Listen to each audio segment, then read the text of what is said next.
Hey everybody, Jason Burmis here, and I got a treat for you. I've got Dan Dix of Press for Truth to talk to everybody out there, not only about the upcoming YouTube terms of service change where, hey, you're not commercially viable, you don't get a channel apparently, at their discretion, of course.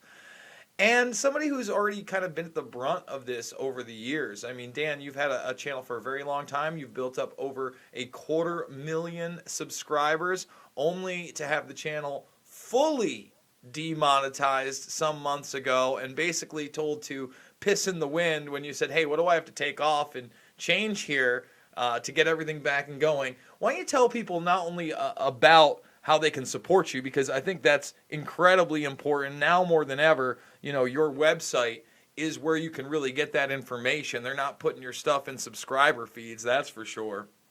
So tell us about this journey, number one, and how people can get involved and where you think it's going to go with this new terms of service change. Well, for people to get involved, that's one of the beauty things here that maybe they didn't see or backfired on them a little bit is when I was completely demonetized, I started telling people more so about my Patreon, about my Subscribestar account, about my Patreon alternative account and these types of things.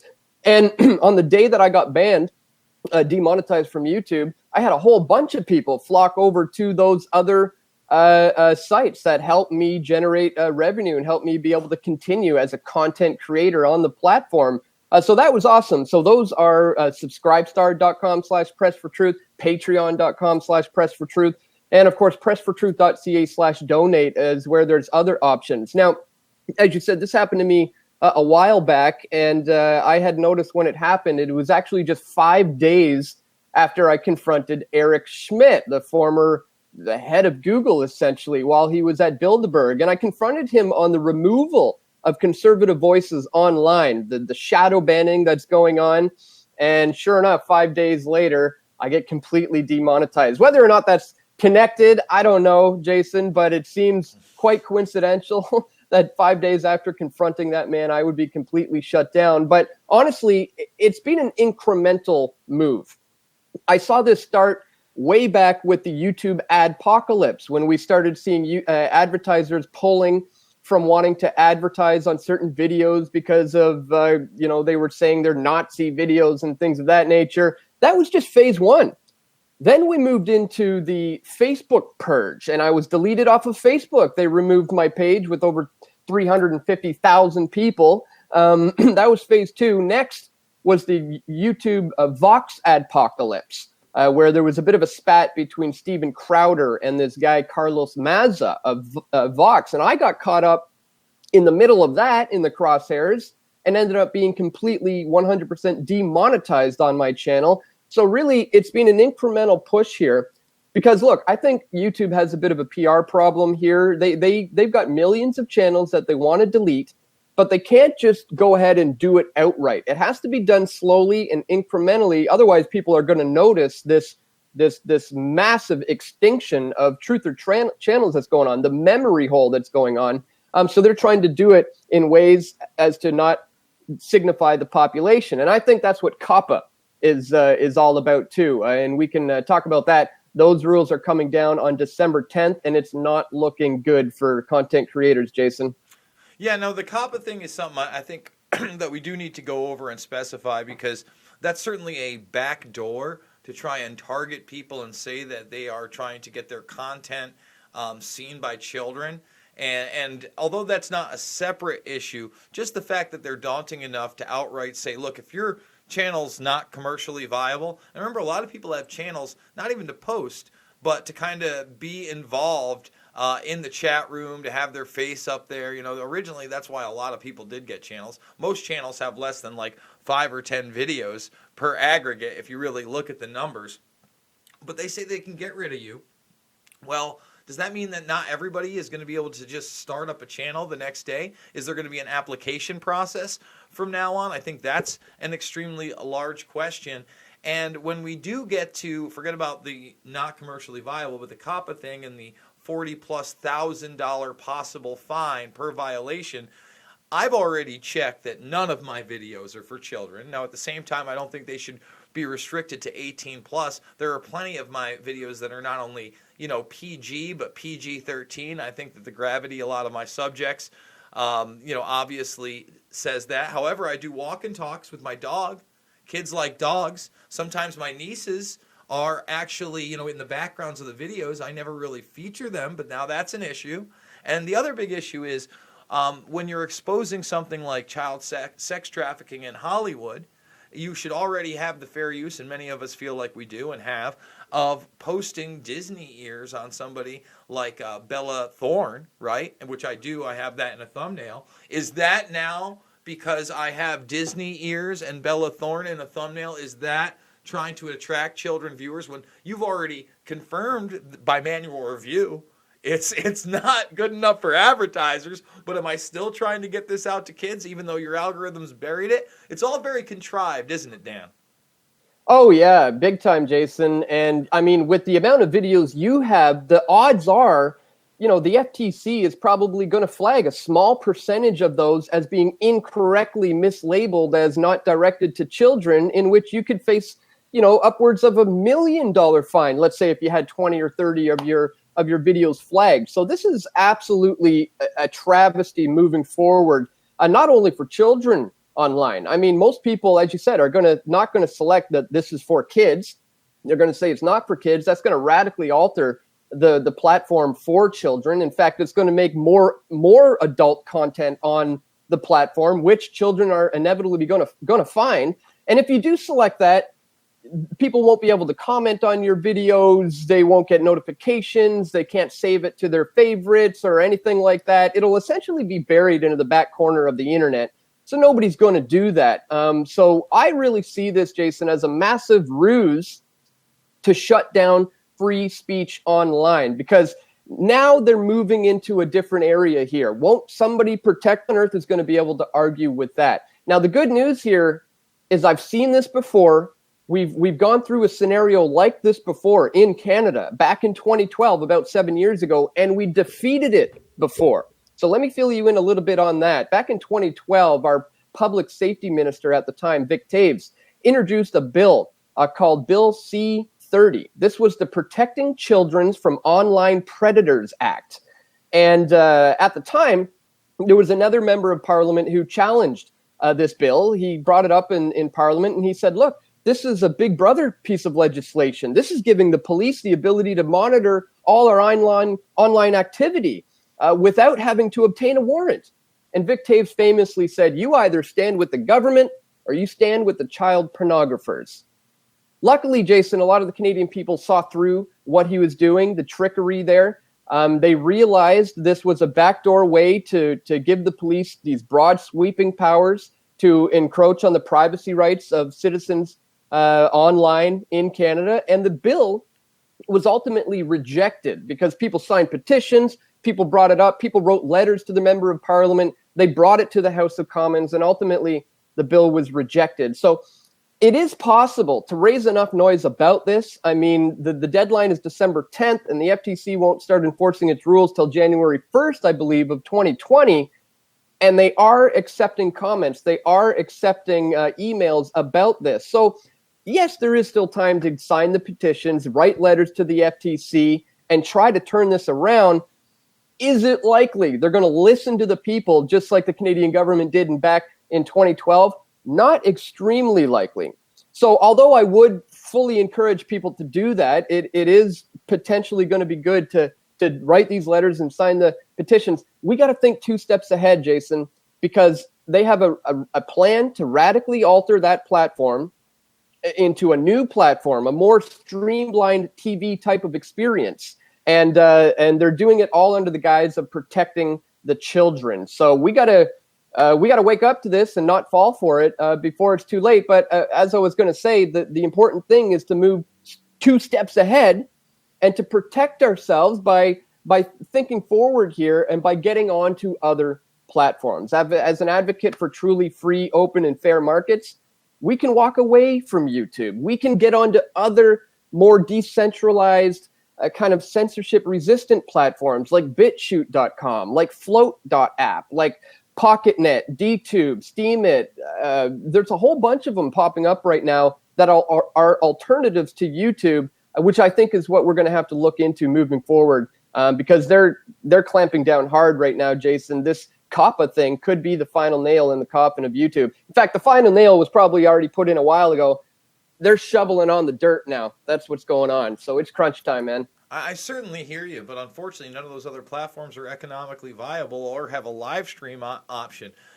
Float does. What's that? You can live stream on Float, and people can send you super chats on float.app, flote.app.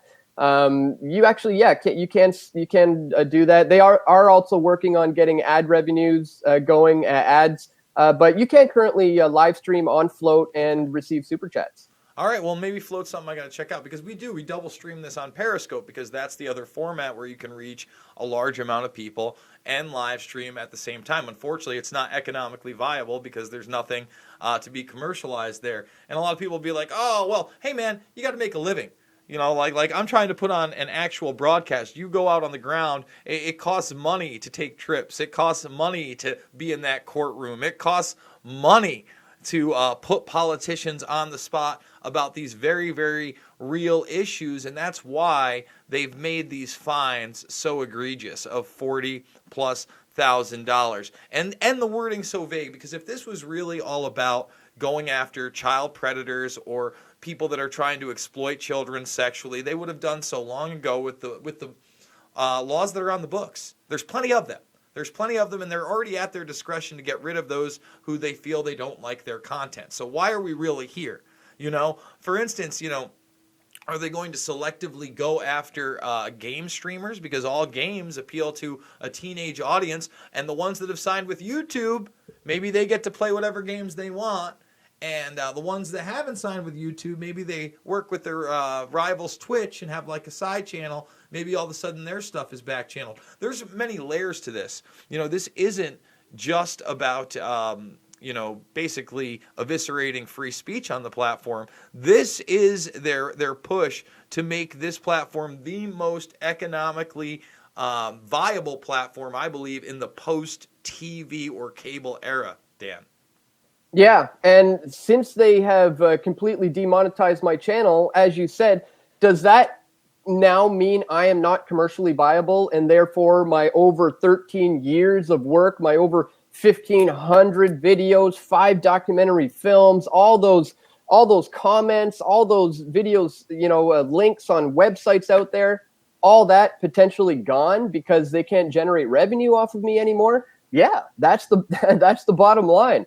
So I really hope this actually backfires on them, because you said it's not just us in the community that we're involved in. Look at all these other gamer channels, child education channels, any kind of channel that deals with educating children in any way is really, really going to be screwed moving forward. I've heard of certain channels completely shutting down production in anticipation of these new rules because they don't want to take the chance.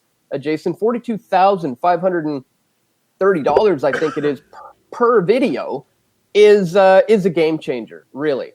This all stems from the FTC charging YouTube. Actually, they were found in violation of COPPA a few years back for violating the rights of children online by misusing their information. They're supposed to get parental consent, and they didn't.